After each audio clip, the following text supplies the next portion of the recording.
There was a lawyer once. His name was Francis Scott Key. He penned a song that I'm sure you're aware of. You've seen it. It's in most hymnals throughout our churches. It's called the national anthem. It is our song as an American.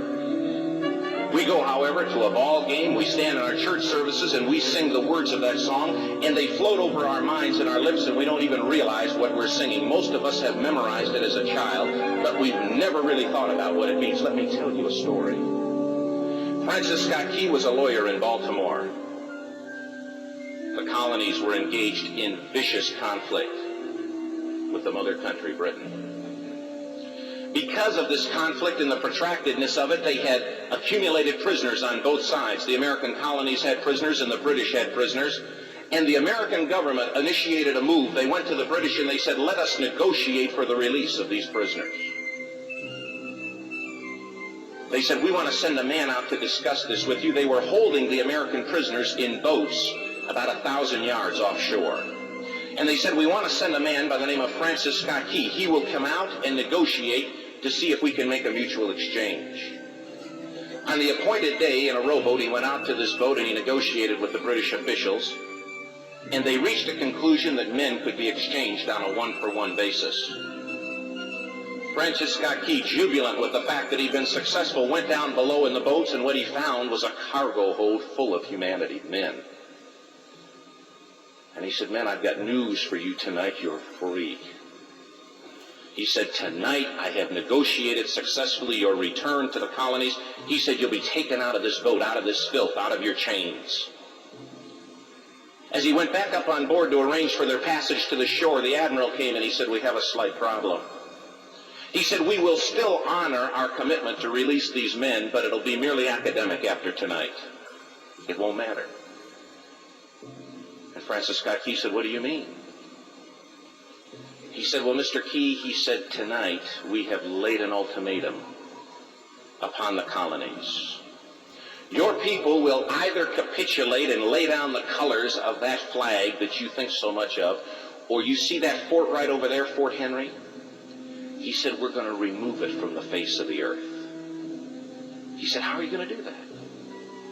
He said, if you will, scan the horizon of the sea. And as he looked, he could see hundreds of little dots. And he said, that's the entire British war fleet. He said, all of the gunpowder, all of the armament is being called upon to demolish that fort. It will be here within striking distance in a matter of about 2.5 hours. He said, the war is over. These men would be free anyway. He said, you can't shell that fort. He said, that's a large fort. He said, it's full of women and children. He says, it's predominantly not a military fort. He said, don't worry about it.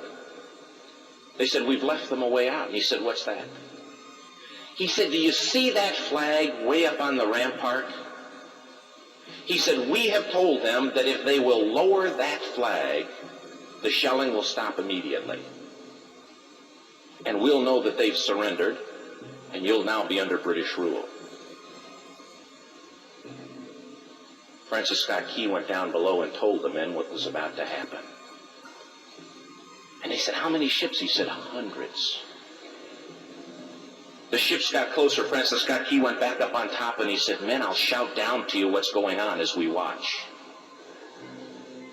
As twilight began to fall, and as the haze hung over the ocean as it does at sunset, suddenly the British war fleet unleashed.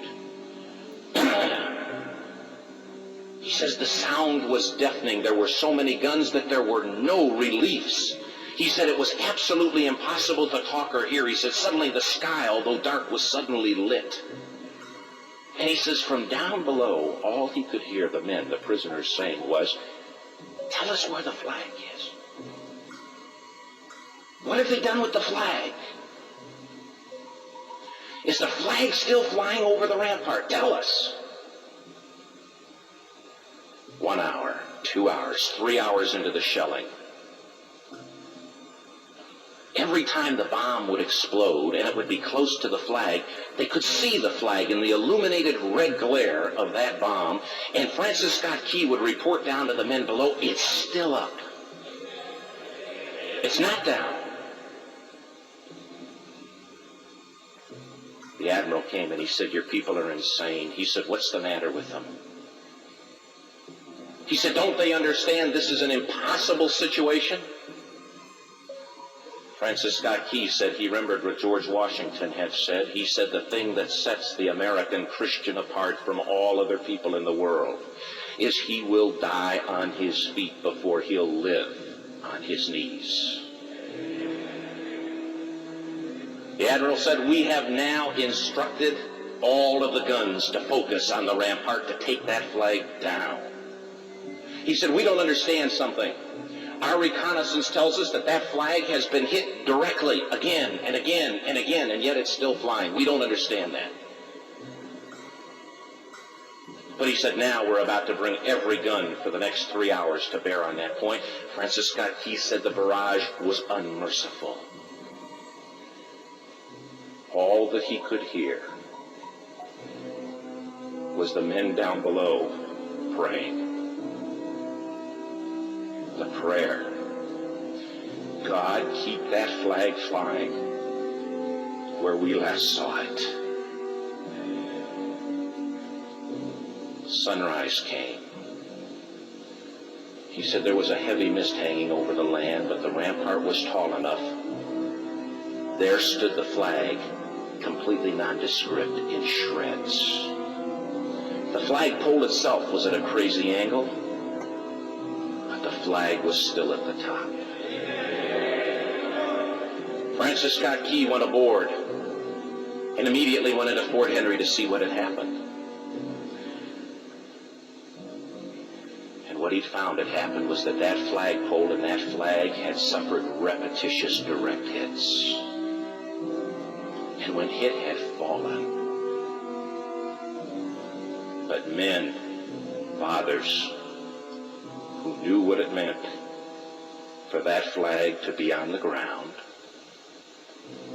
although knowing that all of the British guns were trained on it, walked over and held it up humanly until they died. Their bodies were removed and others took their place. Francis Scott Key said what held that flagpole in place at that unusual angle were patriots' bodies.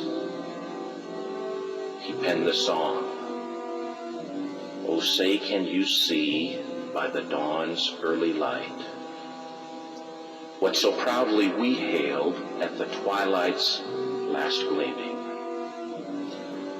Or the rocket's red glare, the bombs bursting in air, gave proof through the night that the flag was still there.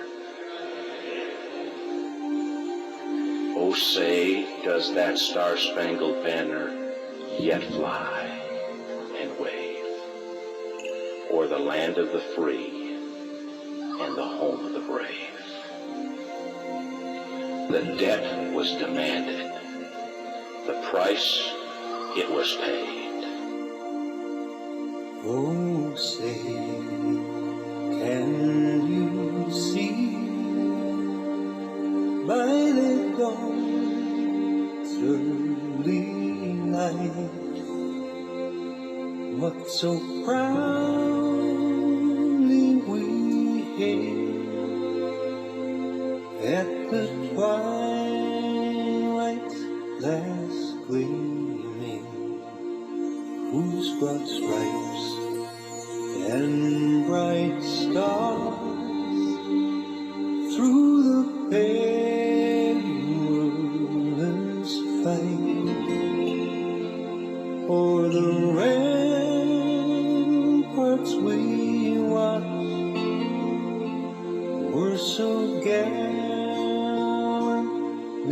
streaming, and the rockets spread clear, the bombs bursting in air, gave proof through the night that our flag was still there. Oh, say does that star-spangled banner yet wave o'er the land of the free and the home of the brave? Oh, say, does that star-spangled banner yet wave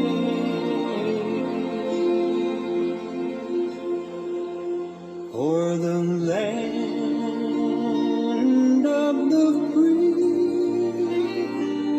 and the home of the brave?